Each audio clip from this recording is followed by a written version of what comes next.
Hi everyone and आज हम देखेंगे कुछ स्टॉक्स जो कि हम नेक्स्ट वीक में ट्रेड कर सकते हैं। So our first stock is Tata motor.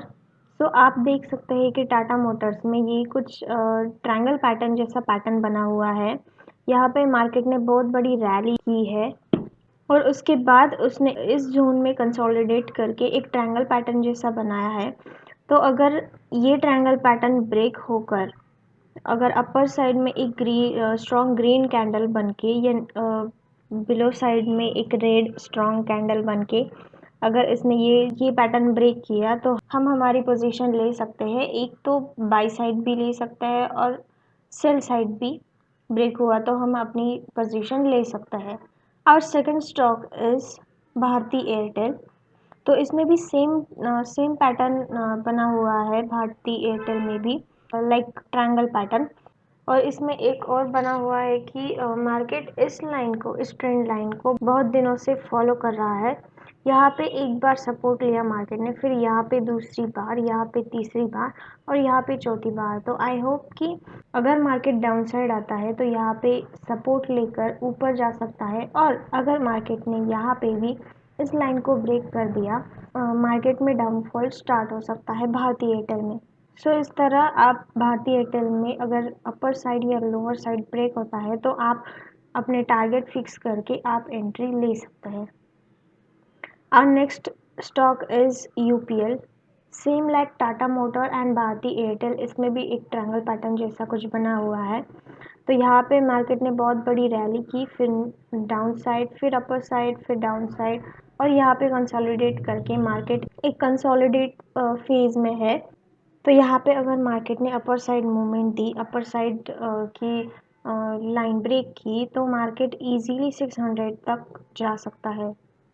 और अगर डाउन साइड मूवमेंट दी तो आप डाउन साइड भी ट्रेड कर सकते हो।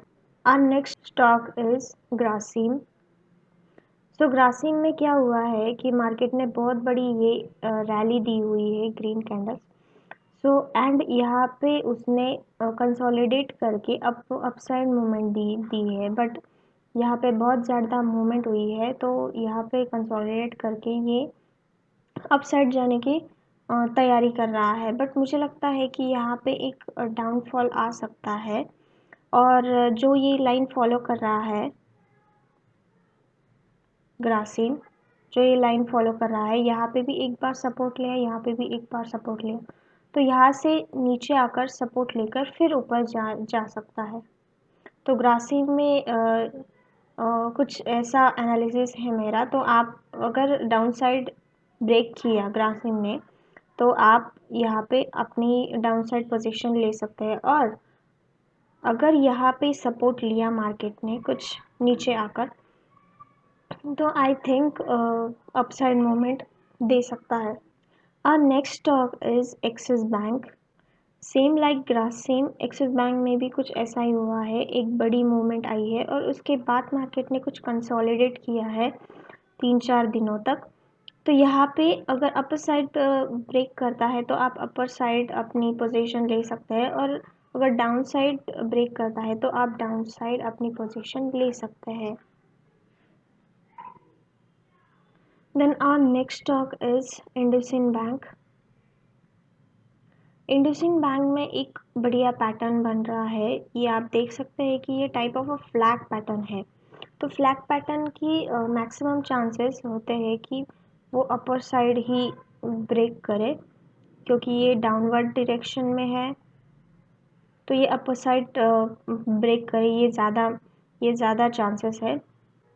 तो अगर इसने ये पैटर्न अगर ब्रेक किया एक स्ट्रॉन्ग कैंडल से, तो आप यहाँ पे अपर साइड अपनी पोजीशन ले सकते हैं। Then our next stock is TCS। TCS में भी एक कंसोलिडेशन फेज के बाद एक बड़ी मूवमेंट आ सकती है। ये आपने बहुत बार देखा होगा कि एक बड़ी रैली आती है अपर साइड और डाउन साइड, एंड उसके बाद मार्केट कुछ देर के लिए कंसोलिडेट करता है। यही फेज है TCS में।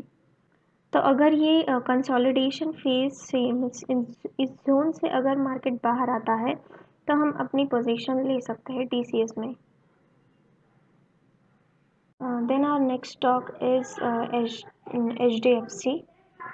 तो एचडीएफसी में भी मार्केट ने उसी तरह से कुछ रिएक्ट किया हुआ है, एक बड़ी रैली, उसके बाद कंसोलिडेशन फेज। तो I think it is upper side wedge like a wedge pattern.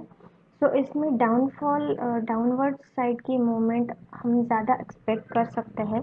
तो अगर मार्केट एक डाउन साइड फॉल मतलब एक डाउन साइड इंडिकेशन देता है इस लाइन को ब्रेक करके, तो हम हमारी डाउन साइड पोजिशन बना सकते हैं।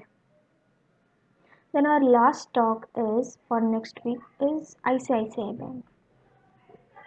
As like HDFC, ICICI bank में भी सेम पैटर्न बना हुआ है, एक बड़ी रैली, फिर उसके बाद अपर साइड कंसोलिडेशन हुआ है।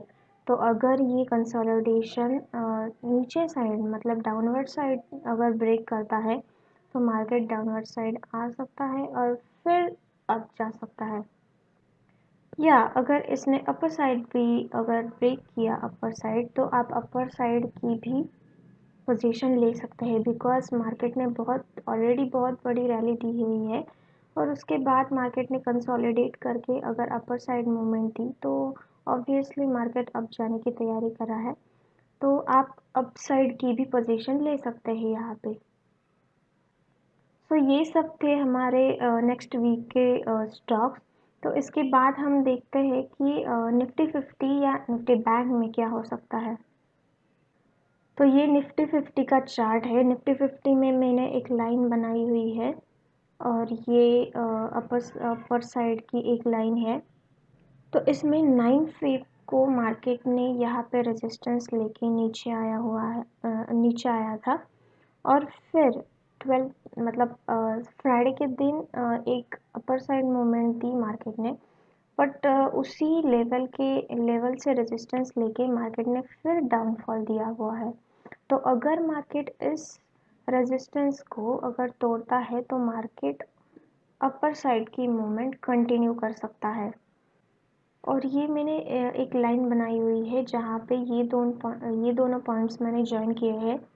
तो यहाँ पे फिर से मार्केट ने यहाँ पे आकर यहाँ पे सपोर्ट लिया हुआ है, तो ये लाइन हमारे लिए इम्पॉर्टेंट बन जाती है। तो मार्केट यहाँ पे और एक बार सपोर्ट लेकर फिर ऊपर की तरफ जा सकता है। और बैंक निफ्टी में हम देखेंगे कि बैंक निफ्टी में एक कंसोलिडेशन फेज मीन्स हमने जो भी बहुत सारे स्टॉक्स में ऐसा ही देखा कि एक बड़ी रैली आई हुई है और उसके बाद कंसोलिडेशन फेज में जा चुका है मार्केट। तो अगर मार्केट ने इस जोन को ब्रेक कर तो अगर मार्केट ने इस जोन को ब्रेक कर दिया तो हम हमारी पोजीशन अपर साइड बना सकते हैं। मार्केट इस जोन से बाहर आया तो मार्केट अपनी अपर साइड मूवमेंट कंटिन्यू कर सकता है। और जैसे कि हमने बहुत सारे स्टॉक्स में देखा कि ऐसा ही पैटर्न बना हुआ है, बिकॉज मार्केट क्या करता है, एक बहुत अगर बड़ी रैली दी हुई है मार्केट ने तो उसके बाद मार्केट थोड़ी देर तक कंसोलिडेट करता है और कंसोलिडेशन के बाद मार्केट कौन सी भी साइड मतलब अपर साइड या डाउन साइड ब्रेकआउट देकर मार्केट अपनी रैली या मूवमेंट कंटिन्यू करता है। तो इस वीडियो के लिए बस इतना ही। मिलते हैं अगले वीडियो के साथ अगले संडे एंड उसके नेक्स्ट वीक के स्टॉक के साथ। तो तब तक के लिए बाय।